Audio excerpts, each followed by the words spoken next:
Welcome to another episode of Sustainable Goat.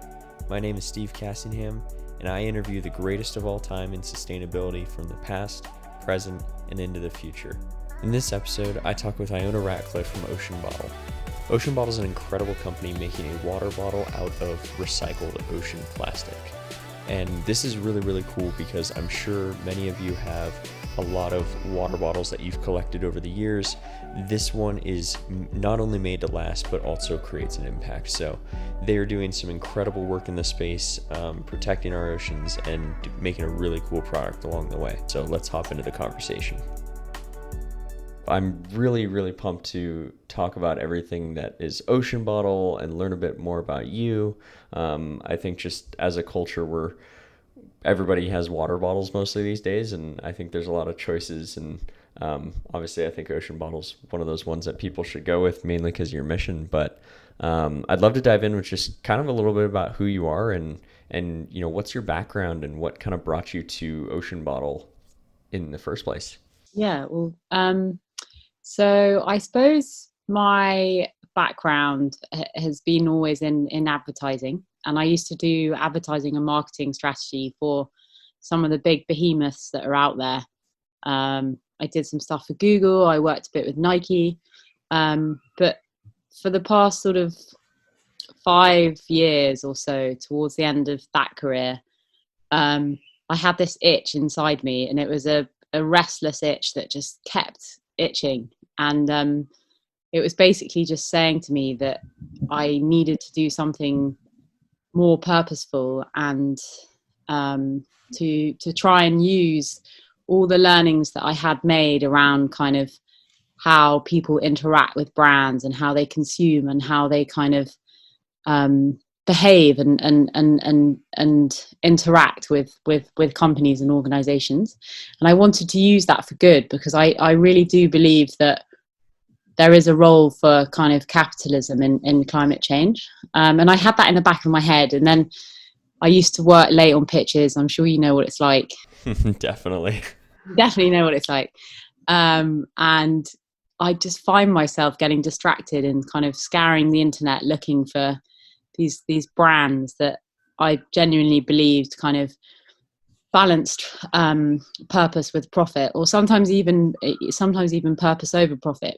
And I also knew that I wanted to apply myself to a startup, something that was kind of very like infant, and something that was very small, and it was sort of fragile in a way, but also really exciting. And I came across Ocean Bottle. Will and Nick, who are the two co-founders, had just kind of wrapped up the business idea. They were coming out of business school, and they were about to launch a crowdfunding campaign. And I thought, oh my God, this is absolutely perfect. And I sent them a message and said, I'd love to come and talk to you. I think you've got an incredible idea. Would you, do me the honor of chatting to me for an hour? And I just thought, at the least of this, I'll get some advice on how to move into the startup world, and I'll learn about a great idea. And so I got in touch, and the rest is history, really. And here I am. I'm just over a year into Ocean Bottle. We've been going since last January, we say. Wow. So what kind of, I guess, sparked that sudden shift of like, you know what, I want to do something more meaningful? Was there like anything that caused that, or was it just kind of like one of those, you look around and you're like, wow, what am I doing? I think I've increasingly become more and more aware of the climate crisis that we're in. And I think the more that you're aware, the harder it is to ignore.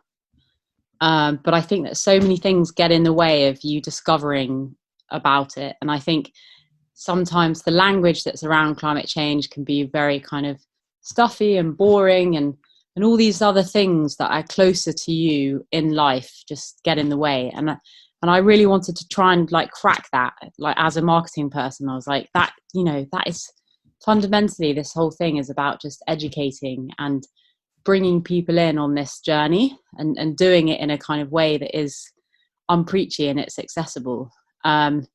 And that, that was really exciting, because if you look at Nike, for example, they're incredible marketeers, and they kind of transcend all these different like cultural groups, with a belief and a set of values.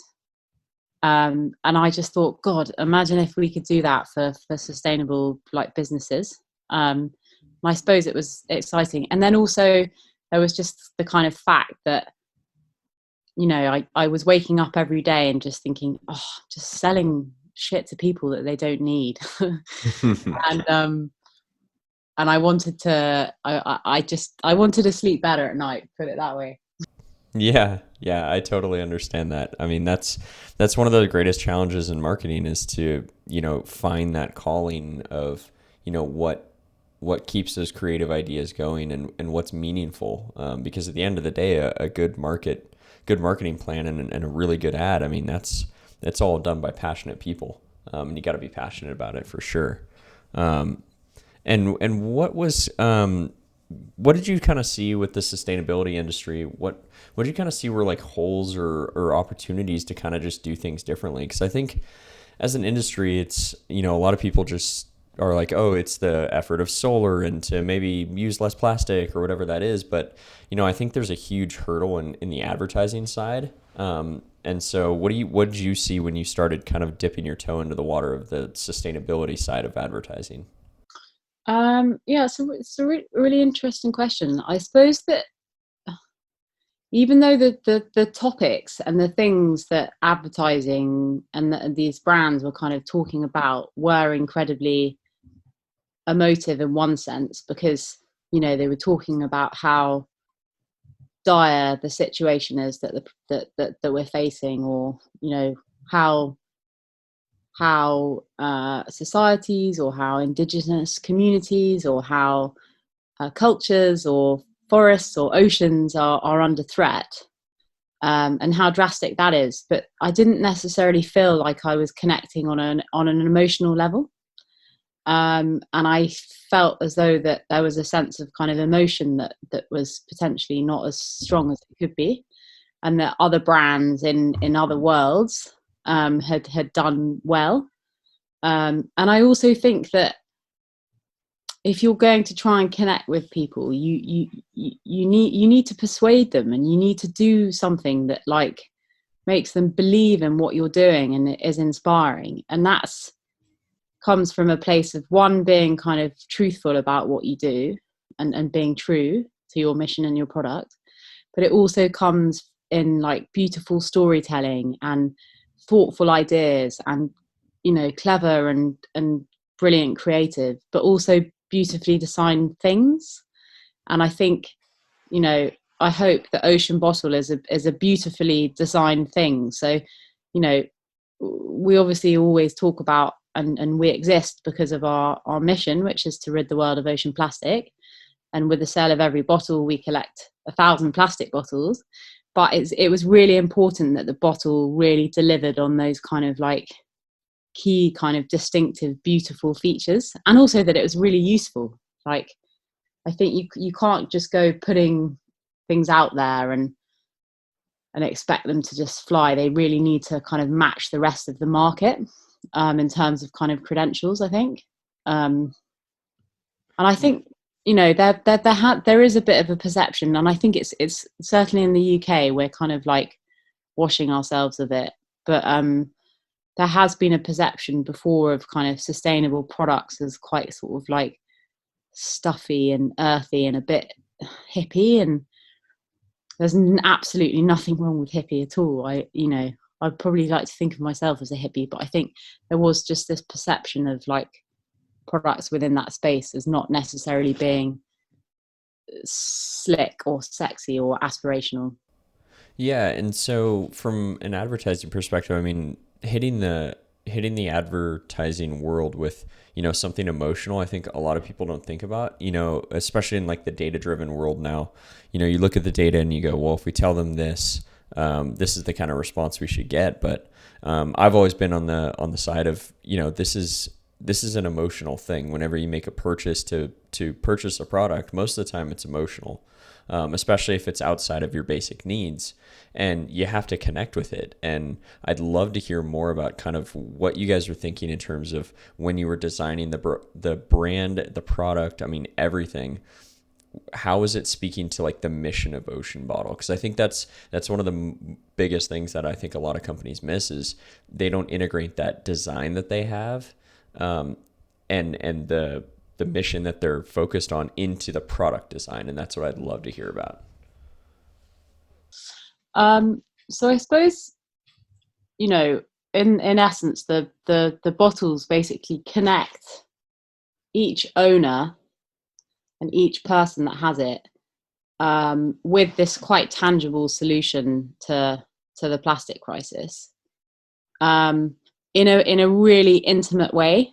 Like you're kind of picking up the bottle and you're putting it to your lips and you're drinking from it. And I think every time you do that, you're hopefully reminded of the impact that you're having. But it's also something in the sense that you're kind of connected to, you're drinking clean water, and you're also connected to this idea that you're also going to be creating like clean water and clean ocean. And I think that's something quite powerful. I don't think that we've necessarily communicated about that or found a way to kind of crack that like in marketing, but I think that is just an inherent like tangible thing with the product and with individuals. And we could have created various different products. I think it was really important for us to do was we found this solution, and we found an idea that was brilliant that we didn't actually come up with. So Plastic Bank came up with it, who are our partners. They're brilliant. They set up all these infrastructures around the world, and they stop plastic in these rivers and coastal communities before it goes into the ocean. And they pay people above market rates, so local collectors, to pick up that plastic, and then in exchange for that plastic, they get money. Well, they get digital tokens actually, and those digital tokens they can use to exchange for money or tuition or healthcare or microfinance. So it's really kind of enhancing social mobility off the back of this kind of ocean plastic collection. That's a amazing, brilliant idea. Like, it's just, you should watch the founder, David Katz's TED Talk. It's fantastic. But, like other organizations out there that do have these great solutions, there's not necessarily a way to connect people with that. And we were doing a lot of thinking about how we could connect people, and a bottle seemed like a really brilliant way, because it was just something that you're using every day. It's with you all the time, and it becomes your kind of weapon. And you're passing on single-use plastic every day because you're not buying plastic bottles, but also in buying it, you're directly connected to this kind of amazing solution that Plastic Bank came up with. I'm sorry, I'm just sort of waffling on here, but that's a bit of context. And then I think when it comes to advertising, I think, the key thing is to make people feel like this is a global issue that we all face, but there's a very kind of like global solution as well. And it's in humans and it's in individuals. And so when we came out with our first kind of brand film about what we do, it was really important for me to kind of connect viewers to the collectors who are on the front lines of the ocean plastic crisis, and to see what the work that they're doing, because it's all of our plastic. Like, I'm sure you know this, but only 9% of the world's waste is recycled. Most of it ends up in places like Colombia, Indonesia, Haiti, and it's just clogging up waterways and it's seeping out into the ocean. And there are millions of people who live in these areas, and these people have an opportunity to help us, to help the rest of the world, to pick up all of our waste. And we have an opportunity back home to help them to do what they do. and to incentivize and to give money and to create this more circular system. And then that plastic then gets recycled. So it was important for me to tell that quite kind of story in a quite a human way. But I think in terms of the brand and the look of the brand and the tone of the voice of the brand, we wanted to come across as having a very kind of slick product that's very sort of nice to feel, and it's nice to touch, and it's nice to drink from, and it's incredibly kind of functional. You can open it in different parts. You can carry it just very simply on a loop. You can keep hot things in there, cold things in there. It delivers on all of those things. So it needed to kind of be something that was quite brilliant, and you would want to use it intimately all the time. But then from the brand side, we wanted to come across as quite kind of approachable and accessible. And so the language that we use is knowledgeable and informative, because we need to know our shit, and we do know what we're talking about. But we don't do it in a kind of heavy-handed way. It's quite down to earth and quite approachable. We want to bring people together to have conversations wherever they are in their journey to sustainability. I think that's really important. I think as a brand, you need to be creating a community, and so that people feel comfortable to have these sorts of conversations. And we might hold a talk with Christina Mittermeier, who's probably the world's most renowned wildlife photographer and ocean conservationist, one of them. And then you might have, Peter Thompson, who's the UN Special Envoy for the Ocean. And then you might have another individual who's only just started their journey. And I think it's important to bring these people together to have very down-to-earth human conversations. And that should come across in your marketing and the events that you hold, in the way that you talk to customers, and in everything, really. Well, and I think it's super important to have those conversations in such a real and informative way. I mean, I think the sustainability movement, I just think for so many people, they're turned off by it almost immediately because they feel like they're forced into it. They're saying you have to do something or else, and it's kind of coming from this place of fear rather than this place of, hey, let's just educate you on what's going on, and if you're pretty logical, you'll want to do something about it naturally, because we're all caring human beings. Exactly. I think a lot of people just don't really know where to start either. So where would they start? If somebody was starting their sustainable journey, what would be a good first step for people? Well, I actually think plastic consumption is a really good place to start, because it's really, there's a lot of information out there as to kind of how much pollution that there is, and how much damage that's causing to our environment. Our ocean is without our ocean and without the health of our ocean, we don't have our planet. Like, every second breath we take is from the ocean. The ocean is the most natural, incredible carbon sink. Mangroves, corals, they all kind of give life to much of the world's animal population. And they also sequester just huge amounts of carbon. So we know that ocean health is incredibly important to climate change. And I think that plastic pollution is one of the biggest contributors to the damage of that. And I also think it's one of the things that is really easy to kind of dial up or dial down in terms of your own consumption. So even just saying no to plastic bottles is a great start. And I think just keeping a little diary, that's what I did when I started. I have to say that going zero waste is impossible. Well, nigh on impossible in this day and age. I think you need time, you need resource, you need a huge amount of willpower, and you have to have quite a kind of structured lifestyle so that you can plan around everything. But I think even just starting with a diary and saying, well, this week, I bought my vegetables that weren't wrapped in plastic this time, or I didn't buy any plastic bottles this time. It's very, very good timing because it's plastic free July this month. Um, Exactly. yeah, and there's lots of great resources out there for helping people kind of get on their journey. Um, I've got my dad to sign up to pledge to go plastic plastic bottle free.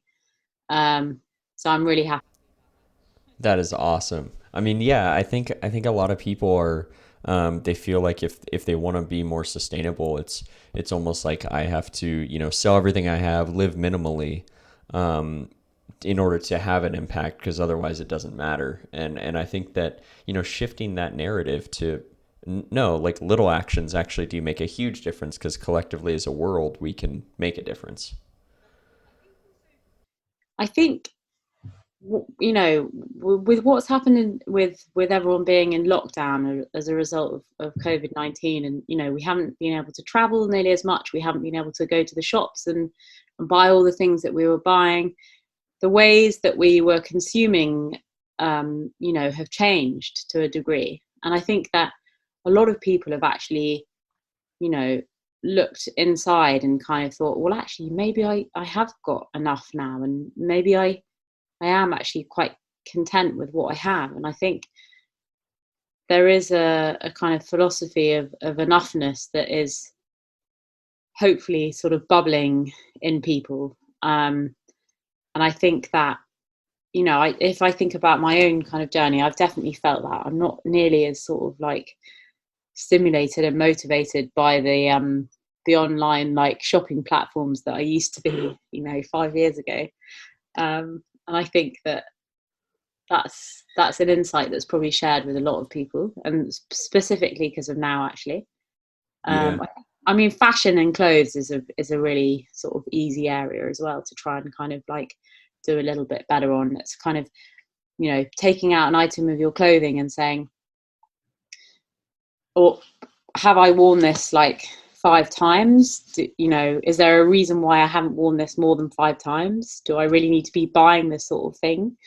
um, and holding those things in your shopping baskets and then seeing if you remember them rather than buying them like straight away. Just little like things like that, I think are very kind of easy to implement. Yeah, yeah, I totally agree with that. I mean, it's one of those things that people just, as the community starts to evaluate the things that they have, they're starting to look at, how things are actually made. And, fashion, a lot of people don't know that, is that fashion is generally one of the biggest pollutants you can have. So that T-shirt that's $5, like, yeah, that's great. You can get it for $5, but what impact are you having because of that? It's better to just have a T-shirt that lasts, that was made well, and you make that last a lot longer rather than seasonally buying more stuff. Um, and from the plastic standpoint, I think everybody kind of understands, you know, the severity, I guess, of the amount of plastics that are out there. I mean, the fact that now microplastics are being found in vegetables and stuff. But I'd love to hear from like the ocean bottle side. What's that kind of crisis look like for you guys, and because you're so deep in it? Well, on a dark note, um, as a result of COVID-19, plastic pollution has actually gone up, and that's just purely because people have had bigger things to worry about than kind of being, sustainable every day. But also, everyone's buying and using these kind of disposable masks, and sadly, on the kind of more macro level, you've got the oil companies and the kind of big um, petrochemical companies who haven't been having the demand for their kind of gas and oil that they're used to, and they're finding ways to kind of move through the plastics economy. I know in the US, a couple of the bills have been postponed that were all around kind of fighting plastic pollution from a kind of lobby level. So there is kind of a lot of like sadness there, but on the other side, we had Oceans Day back in June. Without a shadow of the doubt, it was the most engaged with, most interacted with, most talked about event and day that there ever has been. I personally was able to sit on like 4 panels. I think Will, one of our co-founders, he was able to go to several. Like, you just wouldn't be able to do that in real normal life. So it was amazing because there were all these brilliant, just like engaged people, some who were much more kind of like into it, and the scientists and the researchers and the marine biologists, and then also all this whole new tribe of like interested people that really care about the planet and kind of wanted to tune in to conversations about ocean health. So there's definitely a real sense of like togetherness and action. And I think there's lots of conversations about a green recovery out of COVID. People are getting much more involved in signing petitions and campaigns. And I think actually there's a really kind of positive swell of kind of activism. And I think there's been some quite radical social things going on. You're closer to it than me in the US with Black Lives Matter, but there are these kind of really critical conversations that are kind of like bursting into the public sphere that never have before. And I think that's a really, really exciting time. And then I suppose, on the kind of on the business and sort of plastic pollution level, I'm seeing, and it's probably because I work in this area, and I get served clever advertising campaigns, but I'm definitely seeing a lot more brands and businesses that are involved in ocean health, whether it's selling things and offsetting it with the planting of mangroves, or whether it's taking out fishing nets from the ocean and turning them into other products. There's all these cool companies that are just sort of rising to the top of people's feeds, and that's really exciting. Ocean Bottle's doing pretty all right as well. We most of our revenue to date has come from partnering with brands and businesses, and companies and hotels who want to kind of join the mission and do something great, and they basically would work with us to get their kind of logo engraved on our bottles, and then they give the bottles out to staff or to VIPs or to influencers. And so we saw quite a lot of growth from that in the beginning. That died down a little bit because businesses were focusing on other things, and people weren't in the offices or going to hotels or having events and so on. But it's meant that actually we've been able to kind of pivot a bit more quickly than planned towards a more kind of brand to consumer space.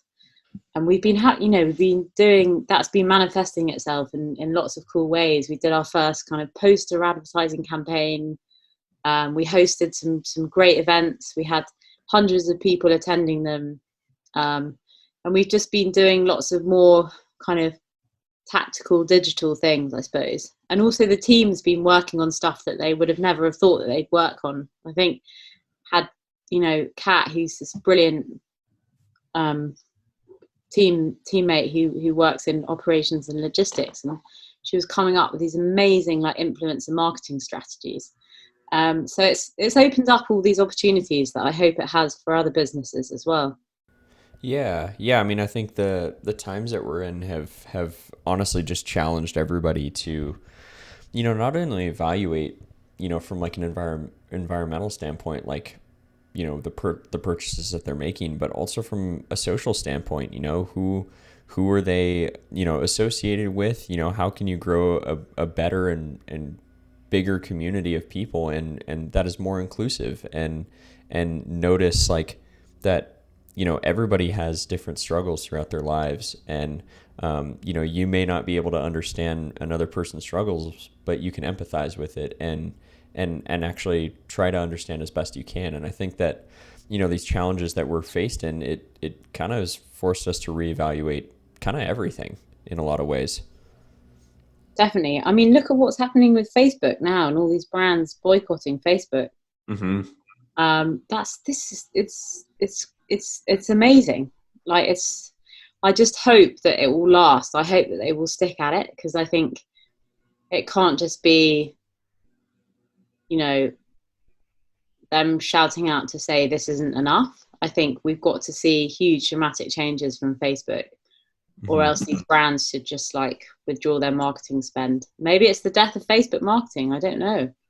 Right, right. I mean, I think advertising just in such an interesting pivoting point right now, because people want to see change and people are demanding change. Honestly, for I think the first time in quite a long time, that voices are actually getting heard, and the movement is growing. And I think, kind of the most important part about it is, I mean, for people to just listen. I mean, even if they're not gonna take action necessarily immediately, like listen.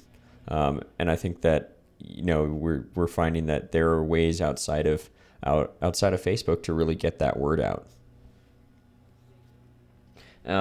So what's it kind of look like as Ocean Bottles kind of continued to grow, and realistically, what's your hope for the consumer? Because I think one of the challenges of making a really good water bottle is that, well, people don't need more water bottles. So how does that work in terms of like the growth of the business when you're encouraging people to use less water bottles, but once they have your water bottle, do they need another? I think that's absolutely fair. I think we also don't want to be the type of company that just keeps coming out with products and trying to kind of get that customer to then buy another product. I think lifetime value is obviously incredibly important, and you work hard to establish that relationship first up with customers, so you need to be thinking about how you're going to keep them. And I think you can do that to a degree with great kind of storytelling. I think email is a really powerful tool. I think that there are so many ways to kind of add value to people's lives that are above and beyond selling product. So that's giving them kind of useful things and equipping them with the right tools to combat sustainability, or where to get inspired, or the latest films to watch that will help educate them. There's lots of different ways there.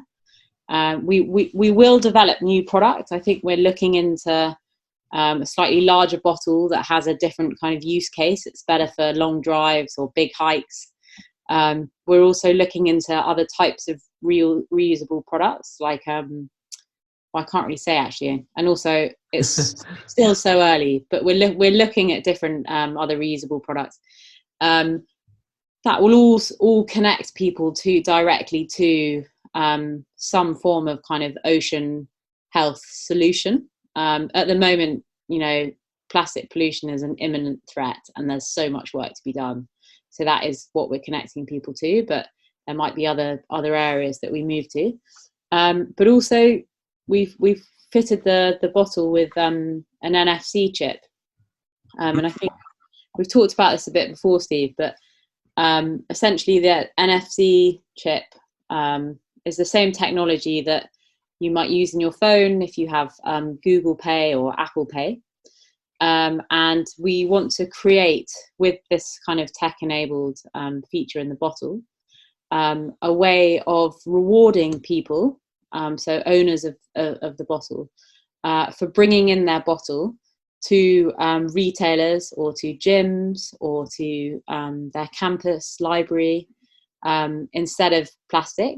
And so the idea is that you would come in, you might go into your cafe, for example, you would pick up a nice coffee, you tap your bottle, and you'd be rewarded for doing so with plastic collection. A lot of people are motivated by some type of reward system and stuff like that to be able to get them more engaged and get them more active in that effort. And I think that's honestly like a super clever way to do it. I think that's really cool. Incredible kind of like new era loyalty platform, and I think it's people we get customers all the time emailing us saying, okay, I bought my bottle. I'm so happy I, helped initially to collect that plastic and helped social mobility at the same time. But how else can I get involved? And I think this is just a way to keep getting them involved. It's also a way for retailers to get on board. For the big coffee chains, the big cafes, the big gyms, to get on board and say, look, we're really committed to sustainability. We're really committed to looking after the ocean. So much so that we want you to come in here, and for coming in here, for your loyalty, we will collect plastic and we will do some good on your behalf. And we know that people are quite fickle. Like, they shop around, they go into different cafes, they have different choices, they move gyms and so on. And I think this is hopefully a way of kind of harnessing that sense of community. And you're right, we absolutely have to gamify it. So we're looking at kind of what an app might look like, and how we can reward people, how they can feel part of this, like a leaderboard, and the perks that you can pick up along the way for being part of that community. It's really, really exciting. It's in very kind of early stages at the moment. To be able to do it that way, because I think even from water consumption, it's just a great idea. From like an ocean standpoint, I guess, I mean, I was lucky enough to grow up, about 10 minutes from the beach in California. And, I have such an appreciation for the ocean growing up around it. You just see it, and it's vast, it's expansive, and you see the need to protect it very quickly. Would you say it's a good idea for people who have never seen the ocean to, at some point in their life, go to the ocean, see it, take it all in? Yeah, I think the point you made is actually the biggest challenge that we face, which is that so many people still haven't had the privilege and the opportunity to have that connection with the ocean. And I think, it's a critical question. It's like, how can we possibly expect people to care and to look after the ocean if they haven't even had that connection? Like, how can we expect them to want to learn about it and to understand how kind of important and intrinsic it is if they haven't even had that first initial moment? I think it is really important to, and I just for health and for experience and for opening your mind, like, just to go and be by the sea and be by the ocean. I mean, there's lots of studies that have shown that it has a really calming effect on your psychological kind of outlook. I know that myself, if I just look out at the sea, I just feel incredibly relaxed. It's always the one place I go to in my head if I'm feeling stressed. So yeah, I would definitely urge people to try and get to the sea. I think I was speaking to a friend in California, and she said that the beaches have been closed again. So that's a shame. But when they're next open, yeah, definitely get out there. But I think, as a company that's in the ocean space, we have a duty to try and connect people to the ocean, and so that can be through kind of education and community. But we should be looking to try and connect people that bit more. I even thought I had this sort of crazy idea of doing a marketing scheme with a supermarket here. We have this thing, I'm sure you probably have it in the US, where some of the big supermarkets to basically do these kind of lunch vouchers for schools, where you can kind of spend X amount on your shopping, and then you get a voucher or credit to spend on books or education or lunch. And they do it kind of in partnership with schools and different boards. And I just thought it would be amazing to have an ocean version of that. So, you could team up with a supermarket, and you could buy, say if you bought a certain amount of plastic free goods, maybe you would get to a certain kind of price, and then as a kind of reward for getting to that price, you might get, I don't know, £50 off a bus ticket to the beach, or something like that. Because I do think that more people need to see and to experience the ocean. and then we can expect them to do the work of caring about the ocean. Yeah. I think that's just kind of, I mean, for me, one of the most relaxing things is just to, be sitting on a surfboard, honestly, and just sitting there and going, wow, this is incredible. You feel the ocean. You're just so appreciative of it. And I've told a couple people this, but one of my buddies one time, surfing, I mean, he found a plastic test tube floating in the water when he was surfing, and this is just like in California, and it's just like when you're having to surf through trash, it just doesn't make sense. So Relate to that. I mean, we were well, not that recently, but at the beginning of the year, we were out in Indonesia, visiting a lot of the collection sites, and meeting with the plastic bank team, and we were also making a film. And I really saw firsthand there actually how severe it was. I mean, you wake up and the beach is just covered with plastic. And what happens? A lot of the hotels, they get up really early and they clean all the plastic off the beach so that people don't necessarily see how bad it is. wow. Uh, but it's everywhere. You just swim through it, and if it's been stormy, it's just seeping through all of it. Somewhere like Bali relies so much on water, and there are just all these little like streams and waterways everywhere. The whole kind of country is built on them, and these are the places that get clogged with plastic because they just don't have the infrastructure to recycle it and to stop it before it goes out into the ocean. Yeah. Um, anyway, that's yeah. I think when you do see that, you are motivated actually, Mm-hmm. um, and it's definitely motivated me more and more. And I think we do need to talk about that side of things, but I also think that there's a degree of kind of um, accessibility and kind of uh, down to earthness and inclusivity that isn't from that world, that is really important for bringing people into your brand.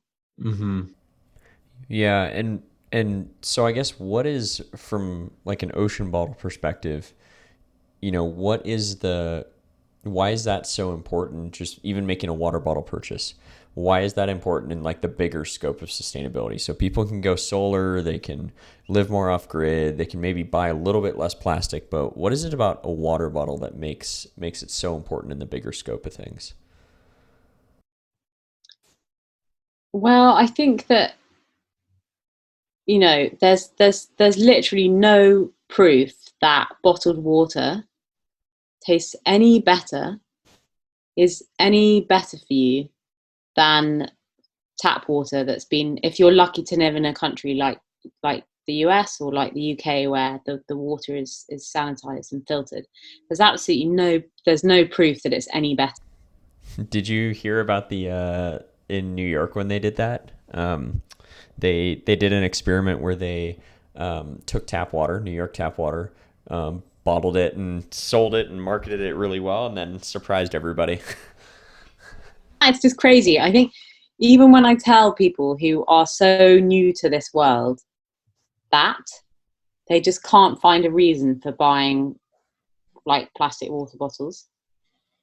And that's apart from the fact that like plastic lasts at least 400 years and most of it ends up in the ocean and it doesn't biodegrade, and it's going into our fish, into our wells, into our ecosystems. But you mentioned it earlier, microplastics, it's seeping into our physical structures as humans. We consume a credit card's worth of microplastic every week. Wow, really? That's wow. I think that giving up on water bottles is just an absolute no-brainer. It's not right that these corporations are making huge amounts of money off selling people something that essentially is just tap water. Right. It's outrageous. That is everything that's wrong with like capitalism. Mm-hmm. Um, Obviously, I know that a company like Evian and Danone, for example, they don't just sell, or Coca-Cola, they don't just sell water bottles and water to countries like ours, but they also do supply places like Indonesia and Asia, other parts of Asia where they don't have filtered water. They aren't fortunate enough to have safe drinking water. And so I understand that there is a bit of a role for them there. But I think we also need to be holding them accountable to they should be investing in sanitized water. They should be setting up refill sites. They should be coming to companies like Ocean Bottle and saying, look, can you make us a really, really affordable everyday version of your bottle? And can we set up refill sites in these areas? And can we use the NFC technology to kind of reward people and get them using it and get them interacting with kind of refilling? I suppose the other barrier that gets in the way is that old C word of convenience. You just got to be a bit more equipped. We're really lucky. I think, water bottles have come to kind of, for quite a few people, they've come to represent saying something about you. I know in the US there's definitely a culture of kind of, what does your water bottle say about you? I mean, there is definitely a culture around the water bottle. The color, some people throw up stickers on it, so it kind of documents their journeys. There's a certain, I mean, it's almost like an opportunity to share a story on something that you use every single day. And one thing that you mentioned that I think jumped out to me was just, the effort of bigger companies to actually, do something about this. For them, I know it's, you're dealing in millions and millions of dollars, but there's also a certain responsibility that they have to the earth and their success and their audience. And, at the end of the day, I think, a small effort from a big company can make a massive impact. And I think that just accelerates the grassroots effort that has already been going, and can actually move the needle in a really positive way. And, some companies are actually really trying to look at it now and reevaluating it. And I think a little bit of it is a shift in the workforce, but also a lot of it is that grassroots awareness of people actually now paying attention. Absolutely. I think there are huge corporations that can affect so much change. And we're definitely seeing that, and it's not now just like a CSR thing. It's genuinely like these companies are really trying to switch up their supply chain to have a more sustainable, circular model to what they're doing, and that's really exciting. I think BP and Shell, they've come out with some really exciting kind of strategic sort of steps on how they're going to shift towards a more kind of green energy infrastructure. Yeah, and I think that's an interesting point that companies like BP and Shell are taking some of those steps. I think the first thing that people think of is those companies are instantly the enemy, which in some cases they don't do the right thing, but at the end of the day, they've built a business over a long period of time, and sometimes change is not just the flip of a switch. There's a lot of infrastructure that's got to be shifted, and it takes time to implement. Always needed. The world needs energy. Like we need to move. We need to move around. We want to buy things. We want to travel. We want to consume. They help move us from coal. We're in this place where we have a huge reliance on gas and oil, and that's bad. But there are all these other new energy sectors that are kind of becoming more financially viable, more economically interesting, more accessible, and they're kind of those big companies are going to be the ones to make them more mainstream and take them to the masses. And I think it's naive to suddenly think that we can just give up on we can just completely say no to oil or to BP or to whoever, because the rate of the growth of consumption in the world is going up because more people are coming into this world than ever before. And with that comes wealth, and with that comes a demand for energy. So you have to hope that the more progressive markets, like here and in the US, that consumption's changing, and it's focusing on more kind of sustainable, greener solutions. What do you think's the future of sustainability? Like over probably like the next 5 years or so, where do you see the industry going? Is it ocean focused? Is it energy focused? Is it both? Just love to hear kind of what direction do you think it's going to go?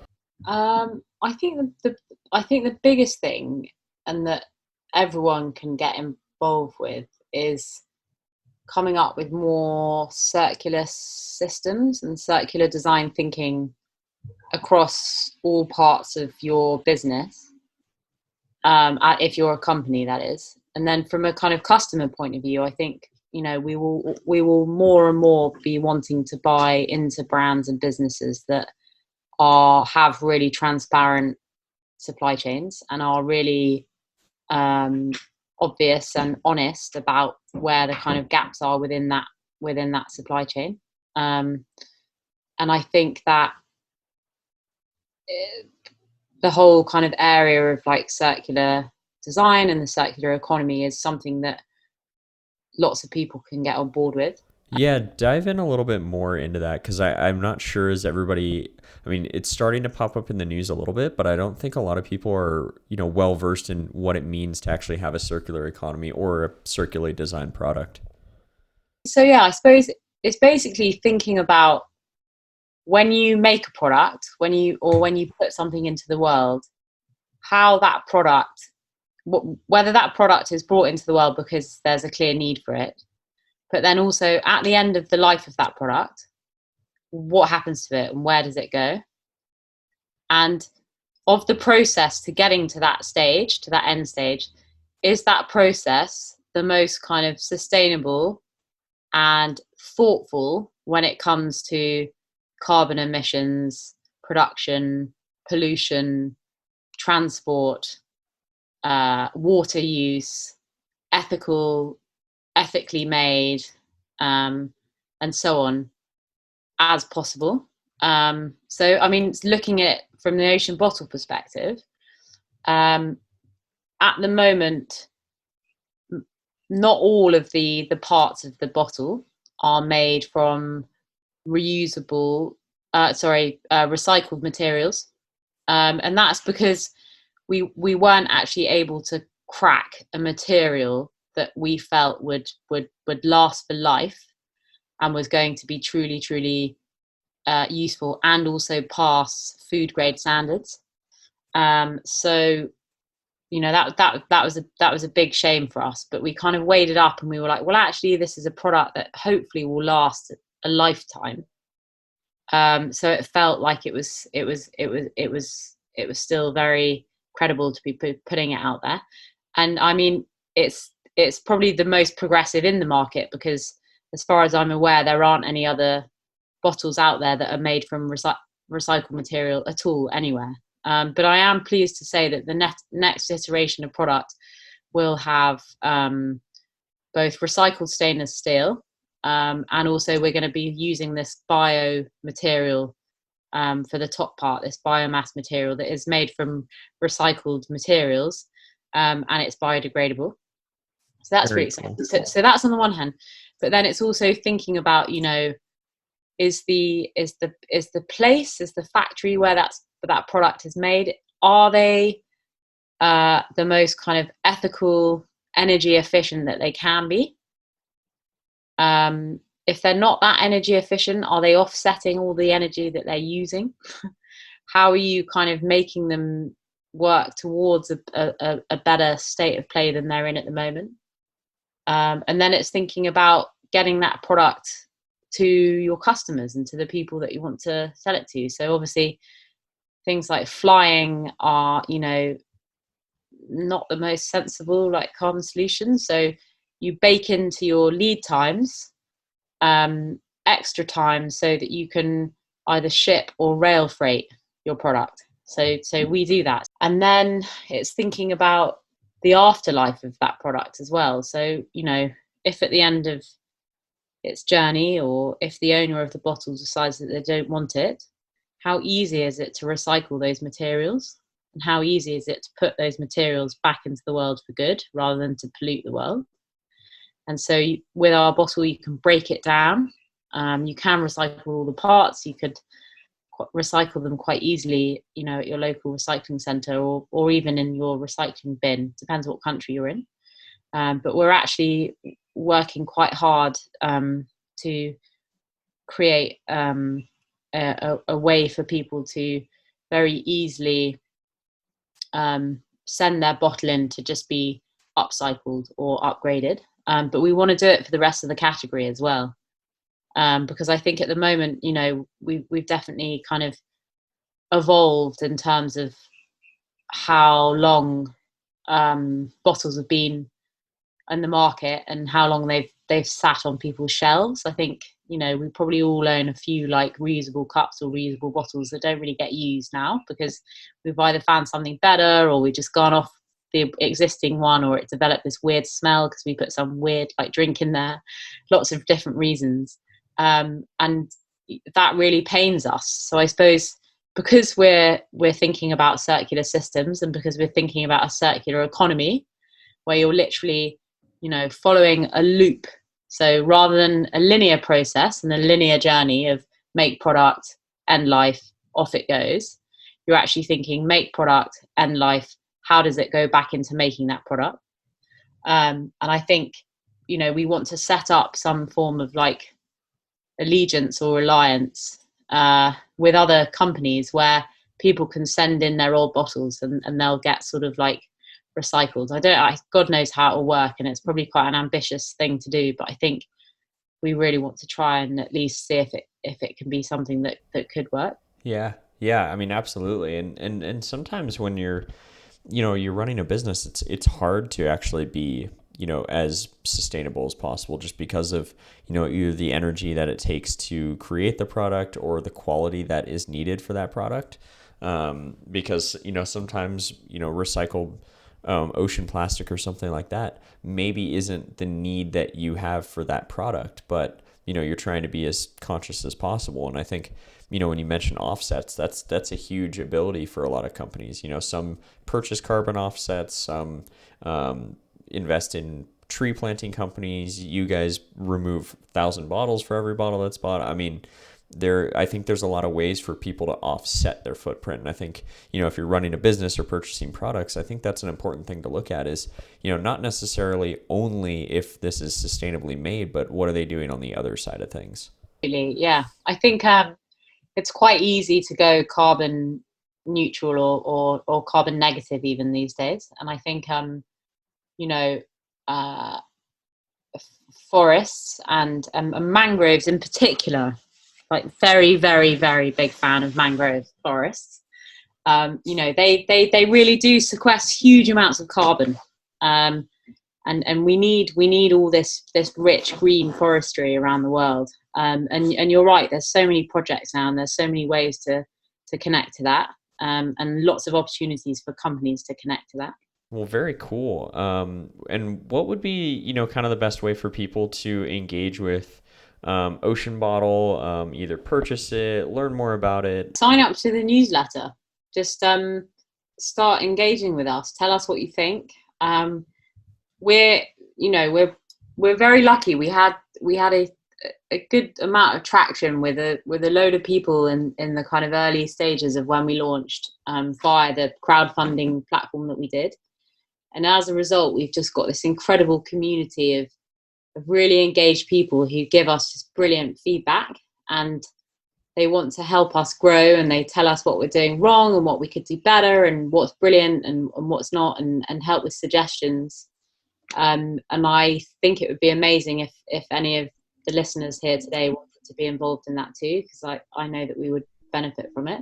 I should say buy a bottle, but again, buy one if you need one. If you feel like there's a role for this bottle in your life, I suppose it's small, it's dinky, you can take it with you wherever you go. You can keep things hot in there and cold. But have a look at us online and sign up to the newsletter. It'd be amazing to have you aboard. And equally, if you've got any any feedback, please do send it in to us. Our email's ahoy@oceanbottle.co. And that is also a very clever email. I love it. Yeah, we tried to use a few ocean puns without going overboard. Iona, thank you so much for honestly being a part of this. I think for a lot of people to look at the ocean at least a little bit differently, or think about, the products that they buy that they use every day. Our ocean is such a huge part of our livelihood and what really sustains us as a world community. And just the efforts that you guys are doing, and the product that you've made. I mean, I can say firsthand the product is honestly incredible. It's the design that you guys have done. I mean, the fact that you can just throw it in the dishwasher, and it works really well. It's so nice in the hand, perfect size. It fits in anything. Like, I personally love the bottle. And I've been on every side of it. I'm traditionally more of like a Hydro Flask kind of person, but I've also done the Nalgene bottle way back in the day. I've tested a lot of the water bottles over time, and this is the one that I honestly find I'm carrying with me almost every single day. Oh man, that's amazing to hear. Thank you, Steve. I feel like that was for everyone listening, that was definitely genuine. Like, I did not get Steve to say that. So thank you very, very much. It's been a pleasure to chat to you. I'm excited about your platform and where it can go, and hopefully this is just the start of more conversations. Thanks to Ocean Bottle and Iona Ratcliffe for being on this episode of Sustainable Goat. It was such a great opportunity to have a conversation about, where our oceans are, where microplastics are, our consumption, and the really, really cool product that they make. So there are more details on Ocean Bottle in the show notes, where you can get their water bottle. You can follow them on social media. I highly suggest engaging with their feed. It's really, really cool, full of a bunch of really useful information. So definitely go check them out. And until next episode, thanks for listening to Sustainable Goat.